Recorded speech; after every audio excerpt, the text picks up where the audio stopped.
guys, என் பேர் Loki. Welcome back. இன்றைக்கி நம்ம பார்க்க போகிறது fated to be loved by the villains. இதோட எபிசோடு 20. எபிசோடு 19 மிஸ் பண்ணவங்களுக்கான லிங்க் கீழே டிஸ்கிரிப்ஷனில் இருக்குது, அதை யூஸ் பண்ணிக்கோங்க. வீடியோக்குள்ளே போகிறதுக்கு முன்னாடி மறக்காமல் அந்த லைக் பட்டனை தட்டி விட்டு சப்ஸ்கிரைப் பண்ணிக்கோங்க. வெயிட் பண்ணது போதும், வாங்க எபிசோடுக்குள்ளே போகலாம்.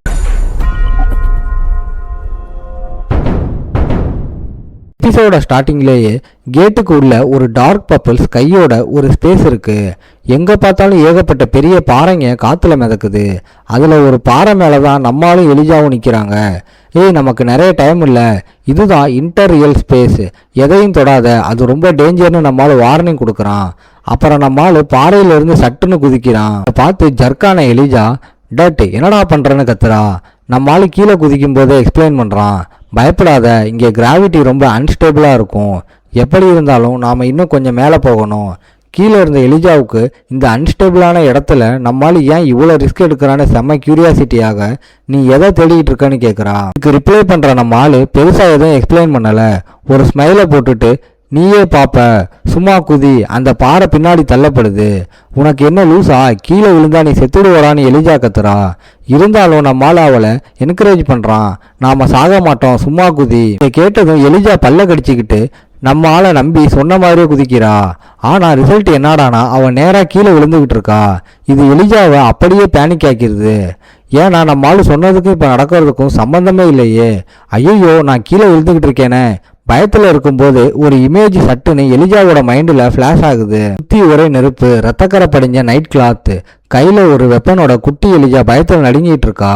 அப்போ அவளோட பிரதர் வந்து முன்னாடி பாரு எலிஜா, 700 இங்கே மொரட்டு டேஞ்சரில் இருக்கா, நாம பேக் டோர் வழியா எஸ்கேப் ஆகணும்னு கத்துறான். எலிஜா அழுதுகிட்டு நாம அம்மா அப்பாவை இங்கேயே விட்டுட்டு போக போகிறோமான்னு கேட்க அவளோட பிரதர் நாம இப்போ கிளம்பியே ஆகணும், அம்மா அப்பாவை நான் பார்த்துக்கிறேன், வேர்ல்டு எண்ட் ஆகுற மாதிரி உனக்கு எப்போ ஃபீல் ஆனாலும் அங்கே நிற்காம உடனே ஓடிடு. இதுக்கு மேலே ஏதாவது சொல்கிறதுக்குள்ள குட்டி எலிஜா அவனோட கிளாத்தை செம்ம டைட்டாக பிடிச்சிக்கிட்டு அழுகுறா. அம்மா அப்பா செத்துட்டாங்க, நான் ஒன்றும் முட்டாள் இல்லை, அம்மா அப்பா செத்துட்டாங்க, இப்போ நாம் 2 பேர் மட்டும்தான் இருக்கோம், நீயும் செத்துட்டா நான் என்ன பண்ணுவேன், அதனால தான் நாம் 2 பேரும் ஒன்றா எஸ்கேப் ஆகணும். சொன்னதை கேட்டதும் அவனால் கண்ட்ரோல் பண்ண முடியாமல் ஒரு சொட்டு கண்ணீர் விடுறான். ஆனால் சட்டுன்னு முன்னாடி திரும்பி அவனோட வீக்னஸை மறைச்சிக்கிட்டு ரொம்ப சாஃப்டாக இன்ஸ்ட்ரக்ஷன் கொடுக்குறான். லூஸு, நான் உன் கூட வந்தால் நமக்கு இன்னும் பெரிய டேஞ்சர் தான். அது மட்டும் இல்லாமல் நான் உனக்கு பிரதராக இருக்கிறத விட நான் ஒரு கார்டு, ரொம்ப ஓவராக யோசிக்காத, கவலைப்படாத, உன்னால் முடிஞ்ச வரைக்கும் ஓடிட்டே இரு. சேஃபான இடத்துக்கு போயிட்டேன்னா நான் எப்பவும் ட்ரைனிங் எடுக்கிற அந்த மவுண்டனில் நாம் திரும்ப மீட் பண்ணுவோம், எனக்கு பதில் சொல்லி எலிஜா. அவனோட வாய்ஸ் கத்துற மாதிரி இருந்ததால் எலிஜா கொஞ்சம் பயந்துடுறா. ஆட்டோமேட்டிக்காக அவனோட கிளாக்கை விட்டுட்டு பதறி போய் எஸ்ஆர்னு ஆன்சர் பண்ணுறான். கேட்டதும் அவளோட பிரதர் சாட்டிஸ்ஃபேக்ஷனோட தலையாட்டுறான். சரி காமாரு, இப்போ எல்லாமே சரியாகிடும், ஓடு, நான் உன் பின்னாடியே வரேன். அப்படியே ப்ரெசண்ட்டுக்கு வந்தா எலிஜா இன்னும் கீழே விழுந்துகிட்டு இருக்கும் போதே நம்மால சட்டுன்னு கையை நீட்டி எலிஜாவோட கையை செம்ம டைட்டாக பிடிச்சி அவ கீழே விழுறத ஸ்டாப் பண்ணுறான். அதை பார்த்ததும் எலிஜா, நீ என்ன சொன்ன, அந்த கிராவிட்டி எங்கடா, நீ எனக்கு இன்னும் நல்லா எக்ஸ்பிளைன் பண்ணியிருக்கணும், நான் செத்தே போயிருப்பேன்னு கத்துறா. மேலேருந்து நம்மால் ஒன்றுமே நடக்காத மாதிரி செம கூலாக இருக்கான். ரிலாக்ஸ் எலிஜா, இது உனக்கு பழகிடும், மேலே பாரு, நம்ம டார்கெட் கிடச்சிருச்சு. அப்புறம் நம்மால் எலிஜாவை பிடிச்சி அந்த பாறை மேலே தூக்கி விடுறான். அவங்களுக்கு கொஞ்சம் தூரத்தில் 7 கலரில் இருக்கிற ஒரு ஸ்மோக்கு காற்றுல மிதந்துக்கிட்டு இருக்கு. இதை பார்த்ததும் நம்மால் செம்ம எக்ஸைட் ஆகி பவுச்சு எடுக்கிறான். ஓகே, இதை பிடி. உடனே அந்த 7 கலர் ஸ்மோக்கும் அந்த ப்ரௌன் பவுச்சுக்குள்ளே உறிஞ்சப்படுது. உடனே நம்மளால் அந்த பேக்கை சட்டுன்னு கட்டிடுறான். நம்மளால் பண்ணுறதை பார்த்துட்டு எலிஜாவுக்கு ஒன்றுமே புரியாமல் இது என்னது, இதை வச்சு நான் என்ன பண்ணணும்னு கேட்குறா. அவங்க இங்கிருந்து ஓடும்போது இது தேவைப்படும்னு நம்மளால் எக்ஸ்பிளைன் பண்ணுறான். இந்த எக்ஸ்பிளனேஷனை கேட்டதும் எலிஜா அப்படியே ஷாக் ஆகிடுறா. அவள் கன்ஃபார்ம் பண்ண திரும்பவும் ஓடணுமான்னு கேட்குறா. அதுக்கு நம்மளால் நக்கலா ஒரு ஸ்மைல் பண்ணிட்டு உனக்கு அது தெரியுதான்னு கேட்குறான். எலிஜா கொஞ்ச நேரம் சுற்றி முற்றி பார்த்துட்டு குழப்பத்தோட இது வெறும் ஸ்கைதானான்னு சொல்கிறா. அவள் வாயிலிருந்து இந்த வார்த்தை வந்து விழுவுறதுக்குள்ள அவங்களுக்கு முன்னாடி இருந்த ஸ்பேஸ் சட்டுன்னு செம டார்க் ஆகுது. அப்புறம் ரேசர் மாதிரி செம ஷார்ப்பாக இருக்கிற 2 பெரிய டீத்து வரிசைங்க அவங்களுக்கு முன்னாடி சட்டுன்னு அப்பியர் ஆகுது. இதை பார்த்ததும் எலிஜா பயத்தில் அப்படியே ஃப்ரீஸ் ஆகுறா. இதை பார்த்த நம்ம ஆளுக்கே வேர்த்து விறுவிறுத்து போகுது. சமாளிச்சுக்கிட்டே நம்ம ஆளு இதுதான் இன்டர்ரியல் ஸ்பேஸோட கிரியேச்சர், நாம் இங்கேருந்து கிளம்ப வேண்டிய டைம் வந்துருச்சு போலன்னு சொல்கிறான். தூரத்துலேருந்து பார்க்கும்போது நம்மளும் எலிஜாவை அட்டாக் பண்ண வர அந்த கிரியேச்சர் ஒரு பெரிய திமிங்கல மாதிரி இருக்கு. ஆனால் அதோட கண்ணு ரெட் கலர்லையும் அதோட வாயில் எக்கச்சக்க ஷார்ப்பான பல்லுங்களும் இருக்குது. இன்னும் கொஞ்சம் நேரம் லேட் பண்ணால் கூட தானும் எலிஜாவும் அந்த மான்ஸ்டருக்கு டின்னர் ஆகிடுவோமோன்னு நம்ம ஆளுக்கு நல்லாவே தெரியுது. அவசர அவசரமா நம்ம ஆளு அது துப்புற எல்லாத்தையும் நம்ம கலெக்ட் பண்ணியாச்சுன்னு கன்ஃபார்ம் பண்ணிக்கணும்னு சொல்றான். இப்படித்தானான்னு கேட்டுட்டு எலிஜா அந்த பவுச்சை ஓப்பன் பண்ணி அந்த பெரிய மீன் கிட்ட இருந்து வர ஸ்ட்ரேஞ்சான ஸ்மோக்கை உரிய ட்ரை பண்றா. ஆனா உள்ள அப்சர்வ் பண்ற ஐட்டத்தோட வெயிட் அவளை முகம் சுளிக்க வைக்குது. இதெல்லாம் எவ்வளவு கேவலமா இருக்குடான்னு அவ கத்துறா. உடனே நம்மளால அவ கையை பிடிச்சிக்கிட்டு முன்னாடி பாயிறான்.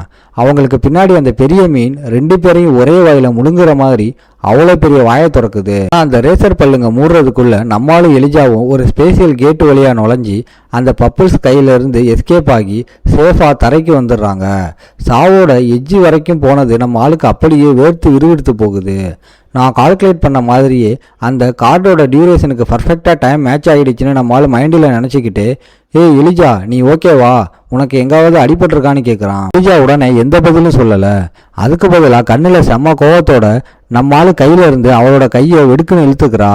இதெல்லாம் நீ ஏற்கனவே பிளான் பண்ணது மட்டும் சொல்லாத, அந்த எஸ்கேப் கூடவா? ஆப்வியஸா எல்லாமே நம்மளோட பிளான் படி தான் நடந்திருக்கு. நம்மளால செம்ம ப்ரௌடா பிரைட்டா ஸ்மைல் பண்றான். ஃபேண்டம் ட்ரிக் எல்லாம் என்ன மாதிரி ஒரு லெஜண்ட் பிளேயருக்கு ரொம்பவே ஈஸியான மூவ். ஆனா எலிஜாவோட ஆங்கிள் இருந்து பார்த்தா அவளுக்கு எப்பவும் இல்லாத அளவுக்கு காண்டி ஏறுது. நாம இன்டர்ரியல் ஸ்பேஸுக்கு தான் போறோம்னு நீ ஏன்டா என்கிட்ட சொல்லல? நம்மளும் கொஞ்சம் தயங்கிக்கிட்டு அப்புறம் ரொம்ப அசால்ட்டா ரிப்ளை பண்றான். ஏன்னா நீ என் கூட இங்க வரமாட்டேன்னு நினைச்சேன். சொல்றது கரெக்ட் தாண்டான்னு எலிஜா பல்ல கடிச்சுக்கிட்டே அந்த பவுச்சை தூக்கி கீழே போடுறா. நான் உன் மேல கம்ப்ளைண்ட் பண்ண போறேன். இப்போ அது கட்டி ஆயிடுச்சு. இதை பண்ணாதானே நீ என்னை எழுப்புனன்னு என்னால் நம்பவே முடியல. இதை சொல்லிட்டு அவ திரும்பி கூட பார்க்காம அவ ரூமுக்கு நடக்கிறா. நம்மளால அவ போறதையே பார்த்துட்டு கொஞ்சம் கில்ட்டியா ஃபீல் பண்றான். ஃபைனலா நம்மளால சத்தமா தேங்க்ஸ், அப்புறம் இதை பற்றி வாங்கிட்டு முன்னாடியே சொல்லாததுக்கு சாரின்னு சொல்கிறான்.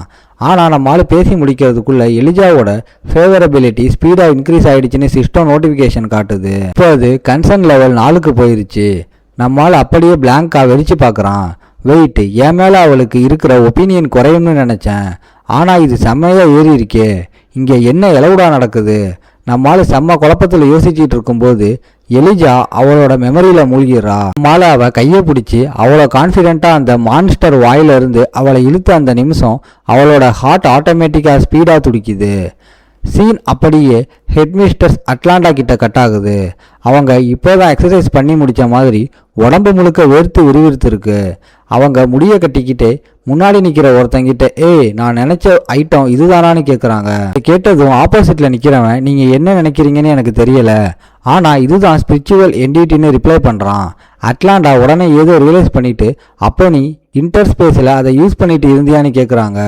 இதை கேட்டதும் நம்மளால் அந்த கார்டை எடுத்து மேலே தூக்கி காட்டிட்டு, ஆமாம் ஆனால் இதை பண்ணதானே நீங்கள் இந்த கார்டை என்கிட்ட கொடுத்தீங்கன்னு ஒத்துக்கிறான். ஹெட்மிஸ்டர்ஸ் அட்லாண்டா கொஞ்சம் திட்டுற மாதிரி டோனில் ரிப்ளை பண்ணுறாங்க. நீ இவ்வளோ ஸ்பீடாக இருப்பேன்னு நான் எதிர்பார்க்கல. அப்புறம் அவன் முடிக்கு என்ன ஆச்சு? அவங்களுக்கு முன்னாடி நின்ன நம்ம ஆள் பார்க்கவே செம்ம அலங்கோலமாக இருக்கான். நம்ம ஆளோட முடியெல்லாம் புசு புசுன்னு எகிரி நிற்கிது. இந்த பயங்கரமான எக்ஸ்பீரியன்ஸில் வந்த கண்ணீர் இன்னும் நம்ம ஆள் கண்ணு ஓரத்தில் அப்படியே இருக்குது. டிபார்ட்மெண்ட் ஃபெர்ரோட லைட்னிங் என் மண்டையில் பட்டுருச்சு. நான் இன்டர்ஸ்பேஸில் இருந்து எடுத்த ஸ்பிரிச்சுவல் என்டிட்டியை கொடுக்க தான் வந்துட்டு இருந்தேன் அப்படின்னு நம்ம ஆள் சொல்லி முடிக்கிறதுக்குள்ள அட்லாண்டா எல்லாத்தையும் புரிஞ்சுக்கிறாங்க. இதோட இந்த எபிசோடு முடியுது. ஓகே காய்ஸ், இன்னைக்கு ஸ்டோரி எப்படி இருந்துச்சுன்னு கமெண்ட்ல சொல்லுங்க. இந்த வீடியோ பிடிச்சிருந்தா மறக்காம லைக், ஷேர் அண்ட் சப்ஸ்கிரைப் பண்ணிருங்க. உங்களை நான் அடுத்த எபிசோட்ல பார்க்குறேன். Bye guys.